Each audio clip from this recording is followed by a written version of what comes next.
Good morning. কি কে good morning বললো, ধরতে পারলেন না তো?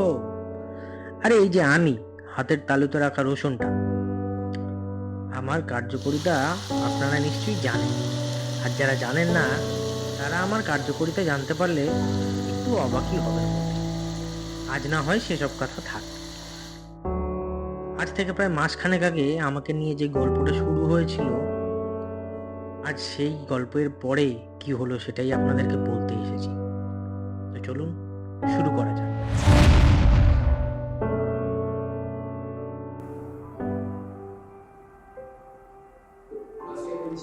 One, two, three, four, five, six, seven, eight.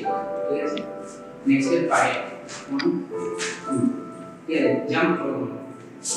এই jump ঠিক আছে? সেটাকে আস্তে আস্তে করো, ঠিক আছে? হ্যাঁ, রাইট। এটা রাইট ফোন আছে। হ্যাঁ, তুমি করতে থাকবে, ঠিক আছে?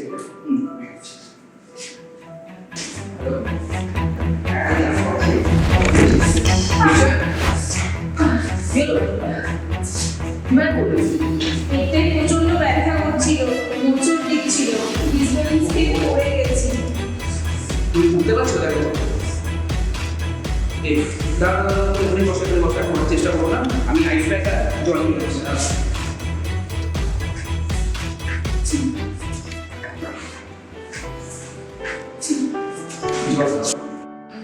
তোমার জন্য একটা জিনিস নিয়ে আসছি।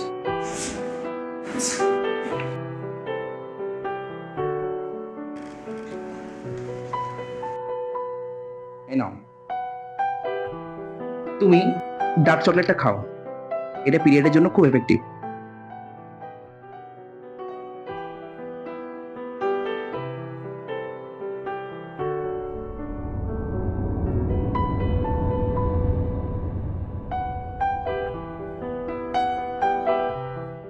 কি হলো, কি ভাবছেন এই অবধি কিভাবে এলো? তবে চলুন না শুরু থেকেই দেখুন।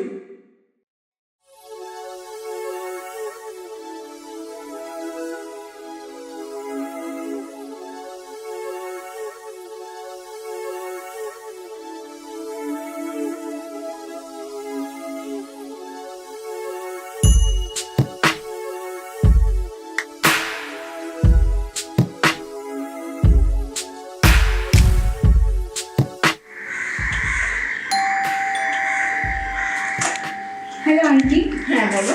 দিদা আছে? না, ও উপরে ছাদে আছে, ও ডান্স প্র্যাকটিস করছে। আচ্ছা, আমি উপরে গিয়ে একটু কথা বলে আসি, আমিও ডান্স শিখতে চাই। আচ্ছা ঠিক আছে, তাহলে তুমি উপরে চলে যাও, ওর সঙ্গে কথা বল, ঠিক আছে? ঠিক আছে।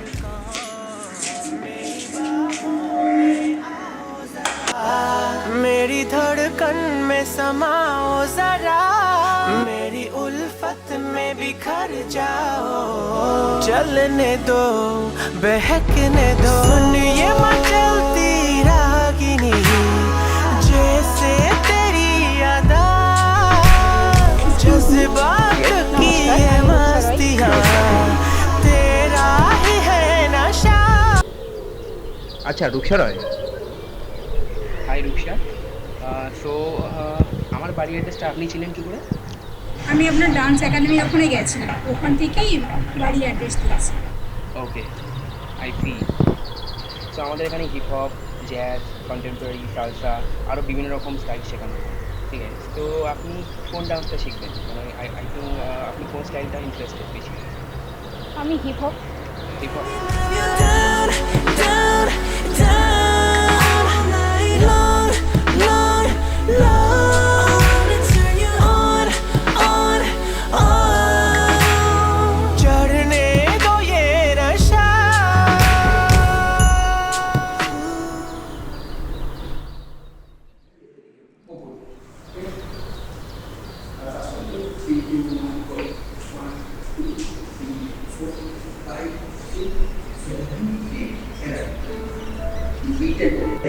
এই হাতটা ওপর, ঠিক আছে?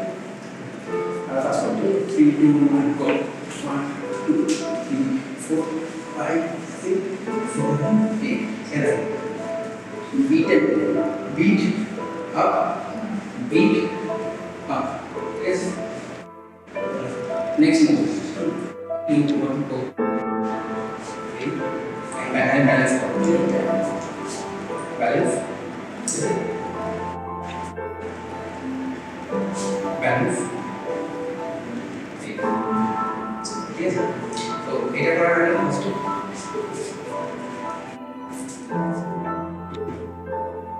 so next move. One.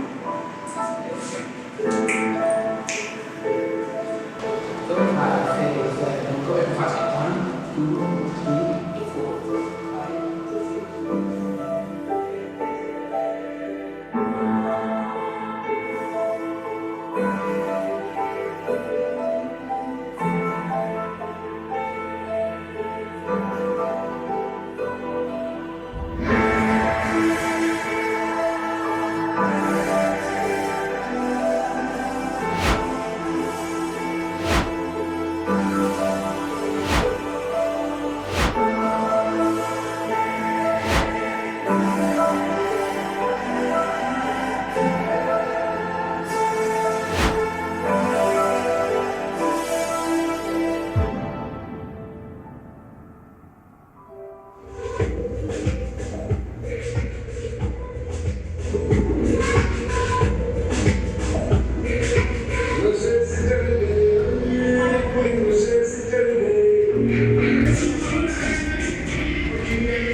ফোনটা তুলছে না কেন?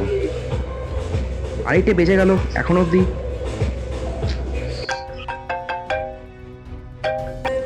আজকেও এলো না, 3-4 দিন ধরে আসছে না, বুঝতে পারছি না।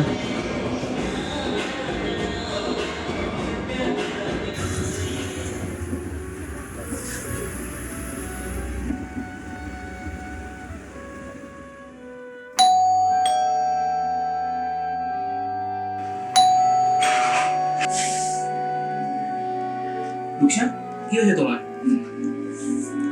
শরীরটা ভালো নেই। ওহো, তুমি আমাকে ফোন করে জানাতে পারতে একবার। দুদিন ধরে আমি টেনশন করছিলাম, তারপর আমি অ্যাড্রেস রেখে তারপর আসলাম। কিছু কি বলছিলে? বলছিলাম যে এক্স্যাক্টলি কি হয়েছে, তুমি আমরা ডিসকাস করতে পারি ব্যাপারটা নিয়ে। আচ্ছা ঠিক আছে, ভেতরে এসো। চল।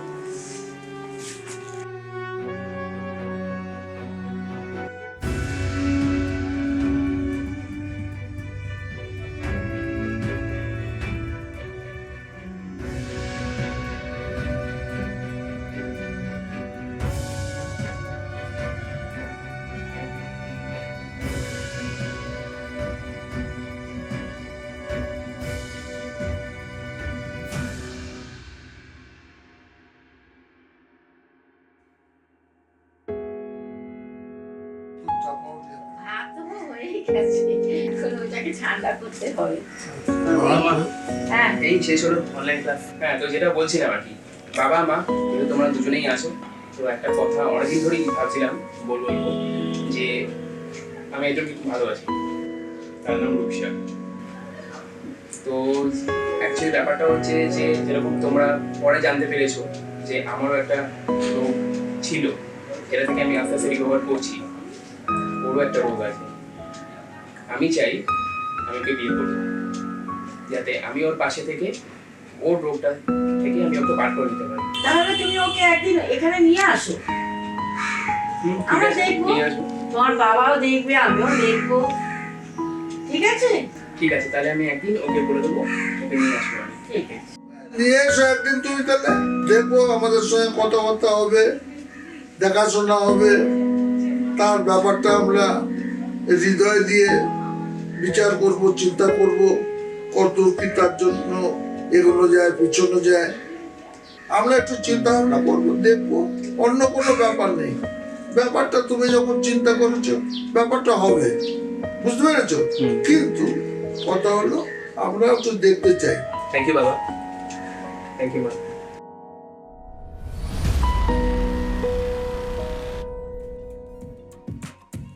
হ্যালো। হ্যালো, হ্যাঁ ভাই শোন না, হ্যাঁ বল, শুনছি। একটু তাড়াতাড়ি আসতে পারবি আমার সাথে? তোর ছাদে যেতে পারবো, কিন্তু তাড়াতাড়ি না। আর কি দরকার সেটা বল আগে। আরে উফ, এত প্রশ্ন করিস না, তুই আয়, সব বলছি। ঠিক আছে, ওয়েট কর, আমি আসছি। হুম, ওকে, আয় তাড়াতাড়ি প্লিজ, আমি ওয়েট করছি তোর জন্য। Okay bro, coming.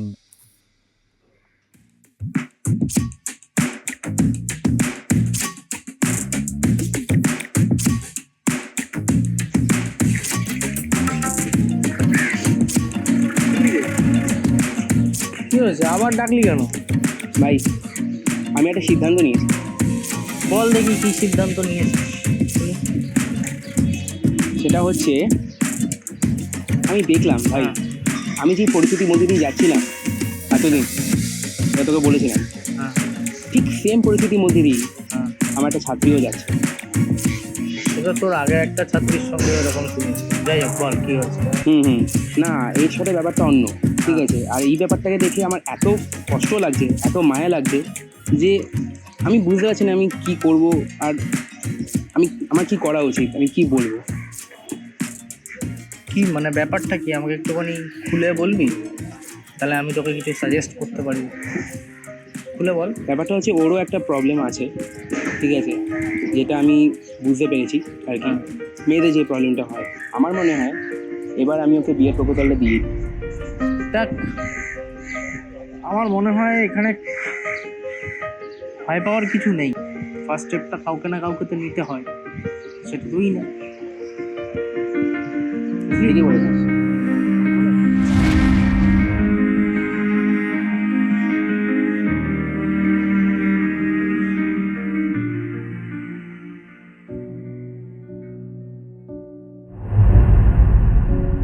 Hello Rupsa, হ্যাঁ তুমি কিছু বলার আগে আমি তোমায় কিছু বলবো। আমি জানি যে তুমি এই পিসিওডি প্রবলেমটার জন্য খুবই ওভার থিঙ্কিং করছো, আর ভবিষ্যতেও যদি এই প্রবলেমটা তোমার থেকে যায় তাহলে কিন্তু তুমি খুবই বিপদে পড়বে। শুধু এটাই আমি বলতে চাই যে যাই হয়ে যাক না কেন, আমি তোমার পাশে থাকবো, আর সারা জীবন থাকবো। তুমি শুধু এটাকে নিয়ে এত ওভার থিঙ্কিং করো না, মাই হাম্বল রিকোয়েস্ট।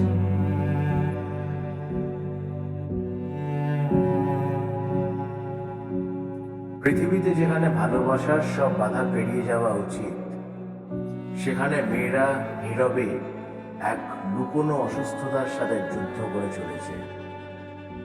পিসিওডি বা পলিসিস্টিক ওভারিয়ান ডিসঅর্ডার।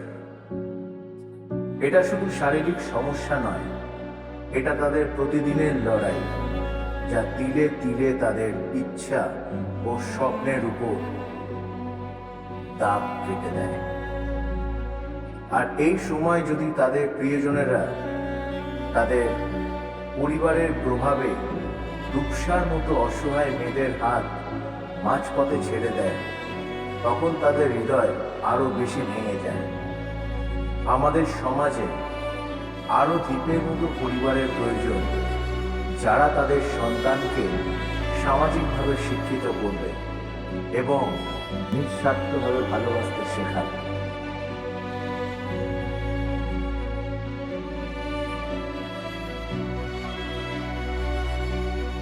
আসুন আমরা এমন এক পৃথিবী তৈরি করি যেখানে ভালোবাসা যে কোনো অসুস্থতার থেকে বেশি শক্তিশালী হবে। আসুন আমরা সবাই রূপসার মতো মেয়েদের পাশে দাঁড়াই।